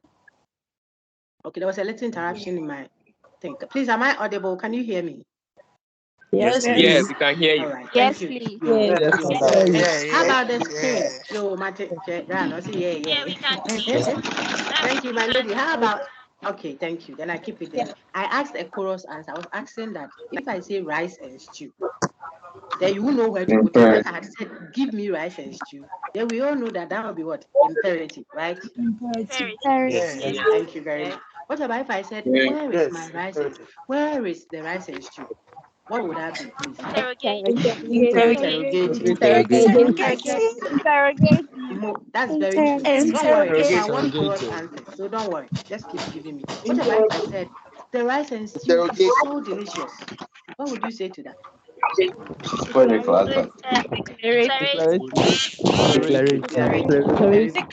wait when you start.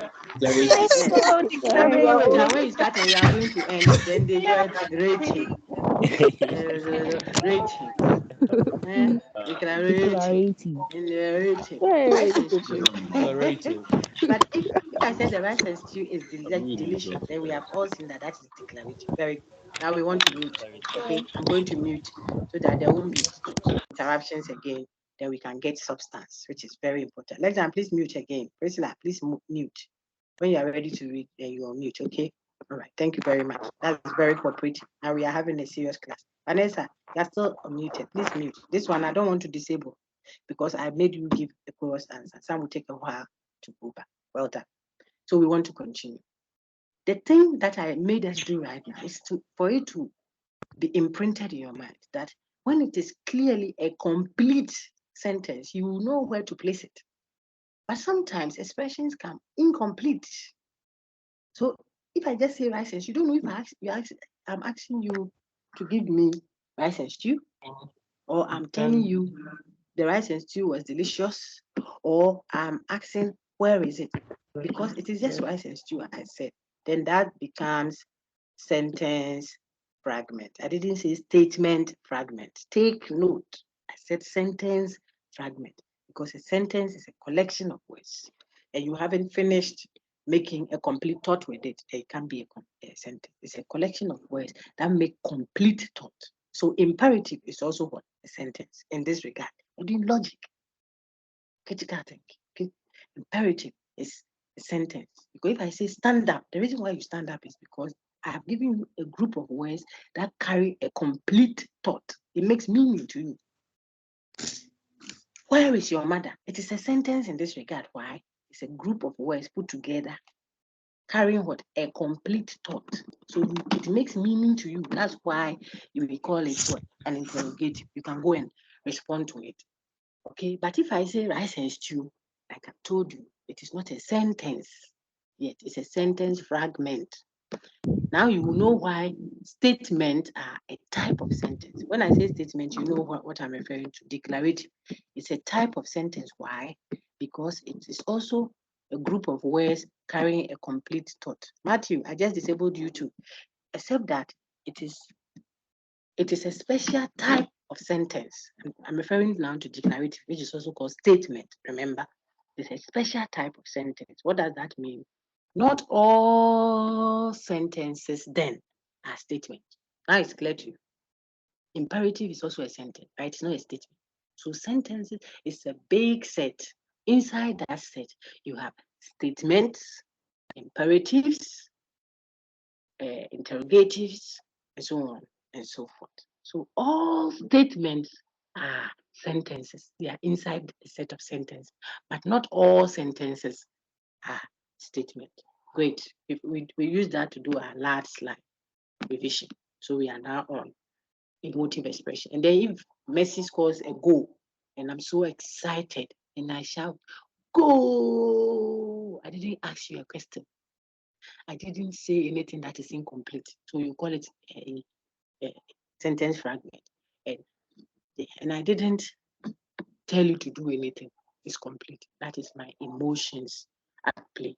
It's an emotive expression. If you look on the screen, you will see I just projected it. The other one was sentence fragment. See emotions. Oh, what a day. Wow. Brilliant. Awesome. Bravo. Hey, who the hell do you think you are? It is emotion. Don't tell them, oh, I'm the president's daughter. Sure. This morning I've said President Powell. The president must come and do Amamre. Nana, my Papa Nana. Listen. Hey, who the hell do you think? Oh, I'm a child of God. Born of what's it? What did the brother say? You see, take note. The person said, who do you think you are? He's not looking for an answer. He's not looking, he didn't ask you a question. Who told you? Because you saw the question mark. No, look at the language. You should get into the mind of the person from the way he's speaking, from what he said. Who do you think you are? Remove even, don't even add the he. It's still emotive. Someone prompted in my groups the last time, and I was very impressed by that. It's true. Who do you think you are? Even without the he, it's still emotional. The person is capturing his or her emotion. So you got that. Now you throw all of those out when you are doing critical thinking, and you focus only on what declarative statement. So you should have to tease out the emotions and what have you from the draft paper or the State of the Nation's address or something. Take out who did this to us? How did we reach here? God will punish them. All these are not statements. They are emotions. Emotive expressions. You can't use them as raw materials for your work when you are examining, evaluating, arguing, analyzing. If you got that, then now to our friend's question. When I make a declarative statement, sometimes I'm describing what I see out there. I'm sure that your lecturer will come and throw some more light on it. But I'm virtually doing all of the unit one, and I'm glad I did because I can tell from that atmosphere that perhaps this will be very helpful to most of you. Okay. Now see, if I convey information that's declarative, I can give you an information that has a factual, objective truth. It is raining right now. Remember, I mentioned this in my introductions to you quite extensively. I've spoken throughout. See, we have some few minutes or so to go, but you have substantive, rich content. When we share all the links for the interactive sessions with all the TAs. Then you can ask for links from the tutors. Then they can share those ones off the site. Otherwise, we have 1,001 recordings on the main course site. We can't do that. Okay. So the official recordings are the ones we have uploaded for the slides. Then you go for the live sessions, but we'll share the links also via your tutorial and your TAs. You have all their contact on the site that I showed you. And if you go to site info, you have all the information you need on the site. Now let's continue. I was saying that, so sometimes the information I give you, the declarative, so it is raining. That is a factual matter. Why? It can be factually true or factually false. But what makes it factual is that it doesn't depend on my viewpoint, how I think of it. Look, it is raining outside. If we open the door and it is raining, what I said is true. If we open it's not raining, what I said is false. You need to. It's not about whether I'm happy or sad, in a good mood or Christian or Muslim. It doesn't affect it. It is not the subject, the person speaking's viewpoint. No, it is about the object of whether it is raining or not. And if I say the car, let's use some of my examples that I gave you. That makes it easier. Look at example 2. My father, Nanado, Nana Adodankwa is taller than my uncle, JDM. They are both relatives. Yeah, I was just, how people say, oh, he's my uncle, or boy. He doesn't know him, I don't know him directly, I beg. But I want to say something that sometimes people misinterpret. I've said it over and over. Look at the example. The current president, so that it's clear. So let's use names. So you can see why it is objective and not subjective. The president is taller than his opponent. This is open, so we might not know which president. So let's put flesh. So you see the instance when the declarative is a factual one and when it is a value judgment, okay?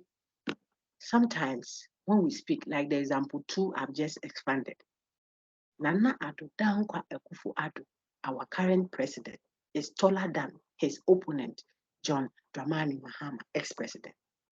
True or false? Unmute and answer. False. That's a false. It's false. Very good. False.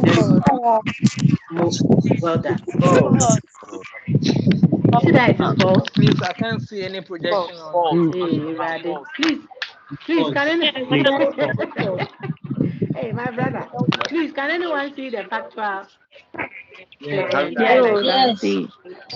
No. Okay. No. For those who cannot see, touch your own screen. No, It means please. it is there. It has Doctor, dimmed. Your screen, has dimmed or something like that. So touch it. Keep your screen a little active, but don't go and touch the microphone to go and unmute. Then you get disabled. Okay. Keep just like it happens with our phone. That is what is happening there. Okay. If you don't hold it for a while, then it will go off. Okay. So once in a while, you put it in the bed, but don't touch the places that will obstruct the session. Very good. I was saying that. So you see that the first one, we all said false. Even if you are the next best, whatever, granddaughter, whatever. Madam, pause. This one is objectively false. Madam. Yo, Mate. If anybody that says true, true is the one, it's just like the one who is driving and will say red, gold, green, all of them are matters of this. It's not any. So if I see red means stop, me. When I see red, I think it's green. After all, we can all have our viewpoint. You drive on. Will be a proper green coming. You will become habitual. Just that. I'm telling you. God forbid. So if you see red and green, tall, short, and you say, me, I've seen an animal cry. If I see a dog coming, I say, hello, good. It's up to you. Hi. When you see snakes, when you see snakes, see the snake is a belt. Me snake cry is belt. Go and wear it. Me, am I the one who talk? The point I'm making is objective truths are objective truths. Okay. Now to your friend's question, which brought us all the way to unit 1. And I'm sure, I hope he's still around. I think it was Jan. The name was Jan or something like that. We have reached. Oh, I hope he didn't go. Okay, maybe he has another lecture or something. So now we are Jana. It was Jana or something. Then he asked about what? Value judgment. And that is what I want. He asked about factual. This is factual. It is a matter of fact, observation based, which is what? Describing an objective truth out there about how the world is. Now look at value judgment. See, if I had said, Nanado, no, let's use JDM. JDM. Now you know the reference point. John Dramani Mahama, our ex-president, okay?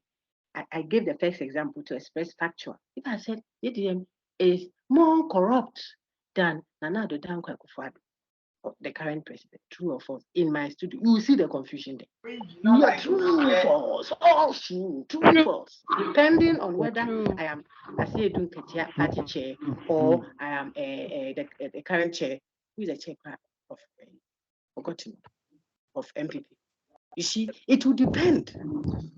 If you are a party person, how you will vehemently say true and how the other person will vehemently say false is because of the word I'm using. Corrupt, polite, good, bad, wrong. These terms are value terms, okay? They are convoluted, depends on the viewpoint of the speaker. So if you introduce them to an expression, you make them what? Value judgment. So Madam is a beautiful woman.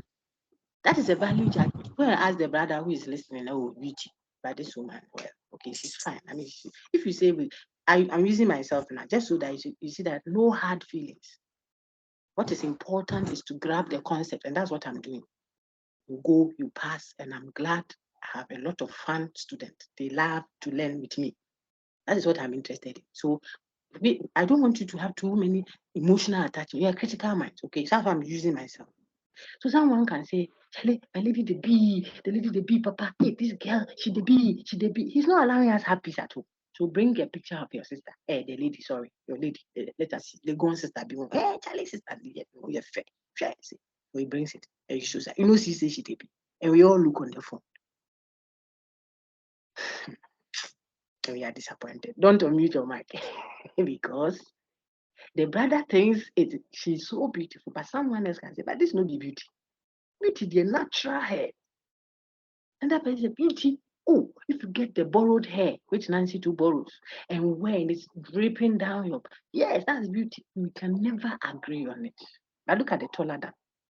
You can't say as for you taller than means our current president is taller than JDM. That is not true. Factually, see the introduction, they are both value judgment, but one is a factual matter. The other one is a value judgment. If I say, so now let's go to I want to really wrap up on that one because it's almost a repetition of everything, but it is better to know it before we start using it in units 2, 3, 4 going. Then when they say anything, you don't understand it. So I'm focusing on this a bit more. Look at it. Amma is a beautiful girl. This is a value judgment. Look at the 5. The wicked driver knocked down the innocent boy. This is a reporter telling the station that is what you are reporting and not having your views. Say that the driver, you should say this. Where is the earlier one? 3.3. This is a factual way of expressing it. The car knocked down the boy. Car boy, you know.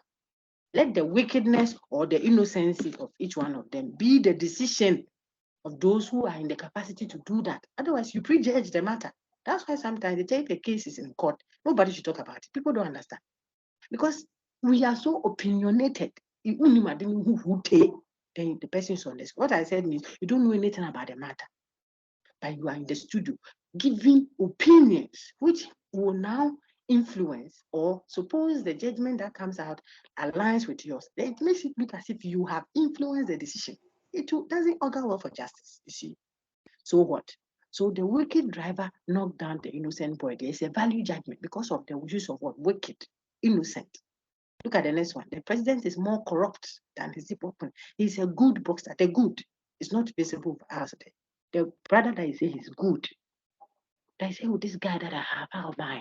This I like those examples. Don't let it disorient you. We are in the university. They are more easily accessible than some long things. That's why I use them. It doesn't mean you should have a guy by force or a lady by force at this time if you are not ready. But this guy I have now, hey, what I'm telling you, Charlie, he's a good guy. Ask the girl that he left, or the girl that left him before you came for him, whether he's good or bad. You think he's good. She thinks, Charlie, the guy is the worst guy. Who is right and who is wrong? It is opinionated viewpoint. And so valid judgment is opinion oriented. That is why we say it prescribes how the world should be from the subjective viewpoint of the speaker. Should, not what is, but what should be. Then you know the two versions, the rest you should know. Then definitions give meaning to a word. We know the two parts of a definition. What are they?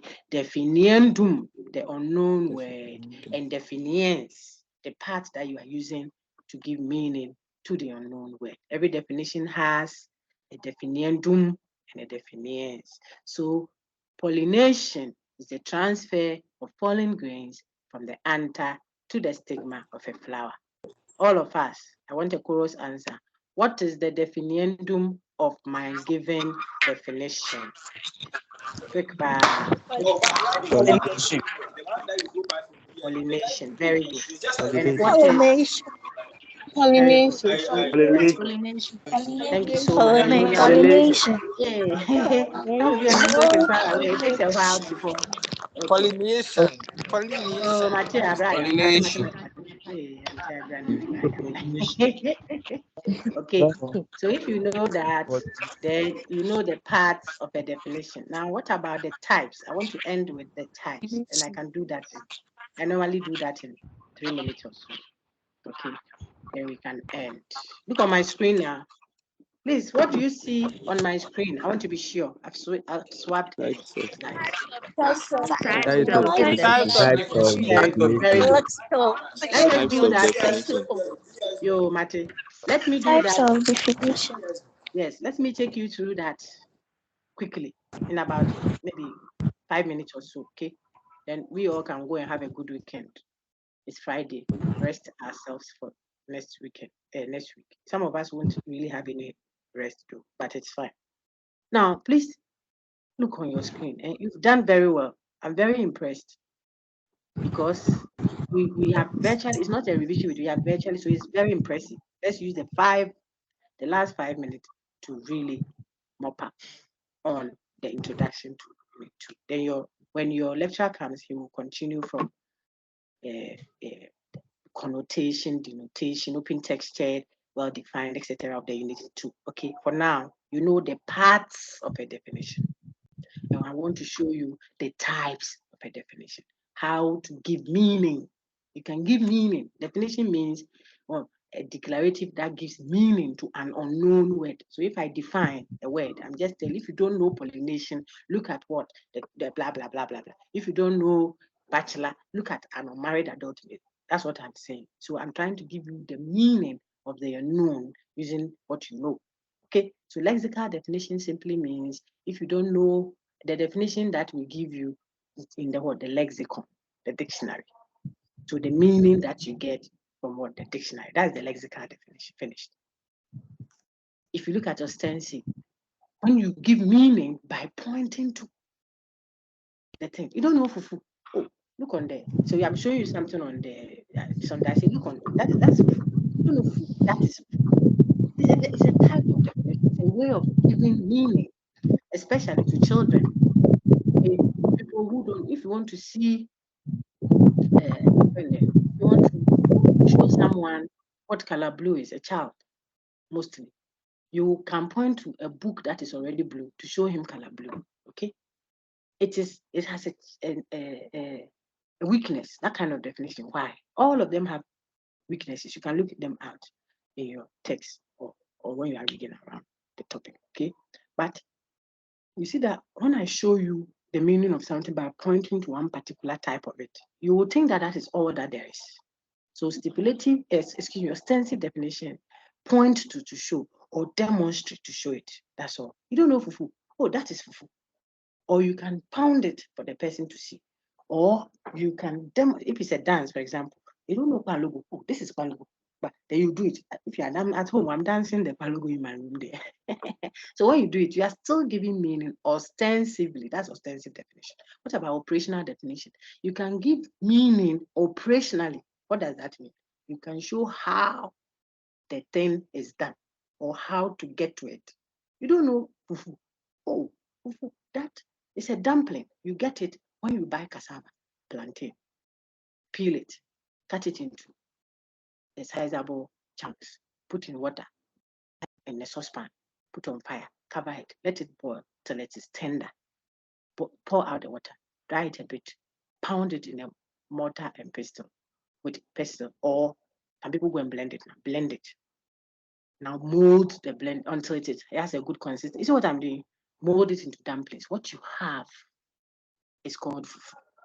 I have given you the operation, the steps, the instructions you will follow to get to fufu. I didn't have to do it myself. If I did it, it would be ostensive. But I can be on phone and show you with what? Operational definition. That's the third one. Stipulative. I mentioned something when we were speaking, and I said when we get to definitions, types, I will use it. What was that? It was so handy. It came by divine revelation. The word John. Oh, you're John Pa. You see, when we say that stipulatively in Ghana here, something comes into mind. We are trying to say so. It doesn't mean that we are using the John the way it is generically used. No. We have coined that word to reference something for those who use it. Vanda say charge. They're going to charge. It is not a matter of charger. They are going to demonstrate. Okay? Infantile girls, people will say, Osmo de check. Osmosis. You think they are talking the transfer, the movement of water molecules from a region of lower concentration to that of higher concentration. No, that is not what they are saying. But they are using the word. So they pick the word and they are using it for their purpose. It's called stipulation. They have stipulated. Okay, so it is jargons, except that these jargons are not based by on what theory. It's not backed by institutional, academic theories. So that brings us to what? Theoretical definition. Okay, theoretical definitions are definitions that for you to get the meaning that has been given to you, you must know the discipline, a whole academic discipline, a certain book long thing, let me say that, or institutional thing. It's academic for you to understand. The example they give you a test, water is H2O.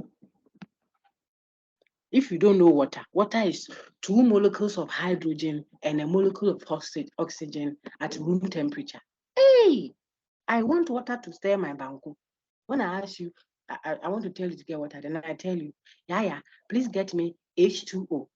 Bring me 2 molecules of hydrogen and 1 molecule of oxygen at room temperature. It's a theory. If the person hasn't done chemistry, they won't understand the H with the subscript 2 and the 0 there that people think is 0 is oxygen. You see, that is a whole academic discipline. So it means that definition of what was it? That definition of water is a theory-based one, theoretical. Meanwhile, I could have said water is an odorless, colorless substance that liquid that forms the chunk of blah blah blah. That is also in the dictionary. It's a definition of water. Or I could have just pointed to the water in the cup on the table and say, yeah, get me the water. Then I point like this. That would have been ostensive. I'm defining the same thing, 3 different ways. One theoretical, the other lexical, one by pointing to. So it's ostensive. Then the one that the class rep and I could have agreed. Look, Doc, please, we want to get there. I say, no. Me, when I come to class and I ask for water, I mean gin, alcohol, ogoguru, the local one at the junction here. God forbid them. So I tell the class rep that. So between the class rep and myself, water means alcohol. That is stipulated. And I come to class, we are learning. Okay. Yeah. So definitions, this. I say, oh, class rep, get me water. So everybody seated there knows the general use of the word water, the lexical one. But brother going outside to go and get the water from you knows what water I mean he should go and get from me. Because between him and I, we have a stipulative meaning of what water. Okay. So if you got that, then I could have given the operational meaning of water by saying that if you want to get water, you have to do this and that, and it will take you to water. Then I would have given you the steps to follow. If you got that, then you have a good grab or a good grip of what the types of definitions, except one, which is the real one. I left it. I've not done it even with my groups because you have to introduce it well and then use that to show open textured, essentially contestable, verbal dispute and substantive disagreement, and build on from there. So I like to start it as my unit 2 than to let it end something. The student may go feeling a bit overwhelmed. So when you meet next, you tell your lecturer or you engage content on the aspects of a definition. Definitions have connotations and denotations. That one we can't do today. So we have ended. I'm just mopping up in a minute. Then you can go home. I can also rest. I'm so tired. Okay. Definitions have connotation and denotation. See, if you understand what the connotation is, you will see how you can swerve equivocation or equivocal speech, what have you. Okay. Then you are able to determine terms that are open textured and those that are well defined and the implications thereof. Then you can now diagnose problems that you can find with definitions. And then you see some examples in the text that I have projected. It takes me somewhat to an introduction to Unit 3. That's how I summed up my content: argument, narration, instruction, etc. Good job. Good job to you all. Now I want to take questions, and we are recording this too. I plan to collect all the recordings that will be coming in, apart from those ones from my groups, and then I'm talking about the live recordings like this. Then we will upload them unit by. But what the challenge will be, that's why I keep prompting, will be that for the 12 of the groups that we have, every topic will have 12 recorded live sessions. For topic 1, apart from the live session you come to sit in, then you go to topic 2, then you go to topic 3 for 10 topics. No, I think there are 8. For 8 topics, I won't do 2 of them. Now, if you even have 8 topics and each one gives you 12 recordings, 8 and 8, 8, 11, 8, 8, 12, 96 recordings. Each will be 2 hours or 1.5 thereabout. That is absurd. A critical thinker, you and I. So we have to think. But sometimes it's a specific topic, be that, oh, I would love to hear how the content was explained or delivered by X or TY. So the links are all there in the resource tool for lectures.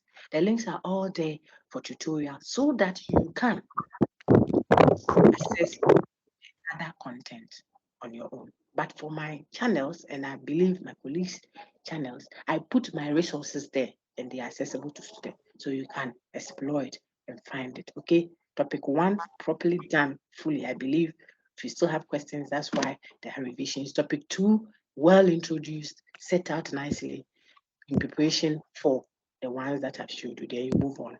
Topic 3. I'm done. Let me take all questions that are relevant. When we finish asking the question and we respond, and you realize your hand is still up, you realize that the lecturer has answered your question. What is done on an online etiquette is to put your hand down so that we can address the few left. You don't keep your hand up because this one is a machine. It doesn't go down by itself. Let's start. I want to take questions. There are 12 of you. I really have to rest now, but I will try hard. So let's see. Emmanuel Opoku, I see you up, but you were mic'd off, so you won't have the opportunity. Precious, Asemeniwa, we didn't get the name. Precious, unmute and ask your question, please. Please unmute first, my dear, because it is muted. Okay, maybe Precious is having a difficulty. Lexan read, God loves Abby. God love Abby. I don't know that. Okay, so that hand just went down. Please, there are 12 hands up, so you may want to check. If you didn't intend to raise your hand and your hand is up, then you select that same hand, it will go down. Okay. Let's take Candy Bella. Candy, please, if you have a question, ask. Priscilla, there. I've just muted. Disable. Who is talking now? Please. Hello. Who is talking? Is it Candy? Okay. Please, I'm Presta. Priscilla, go ahead. Okay, madam, please. Sorry. Please, I want to ask that. Do you mind shutting the door? So explicitly interrogative and implicitly imperative. Yes, it could be. Yes, it could. because this one, the do you mind is not, you are not asking to know if people mind closing or opening doors, you see. So you actually want, oh, a better house will be to dine my mommy. So it's like the one we have seen. Yeah, I think so. Well done. Thank you. Thank you very much, Priscilla. You're welcome. Now let me take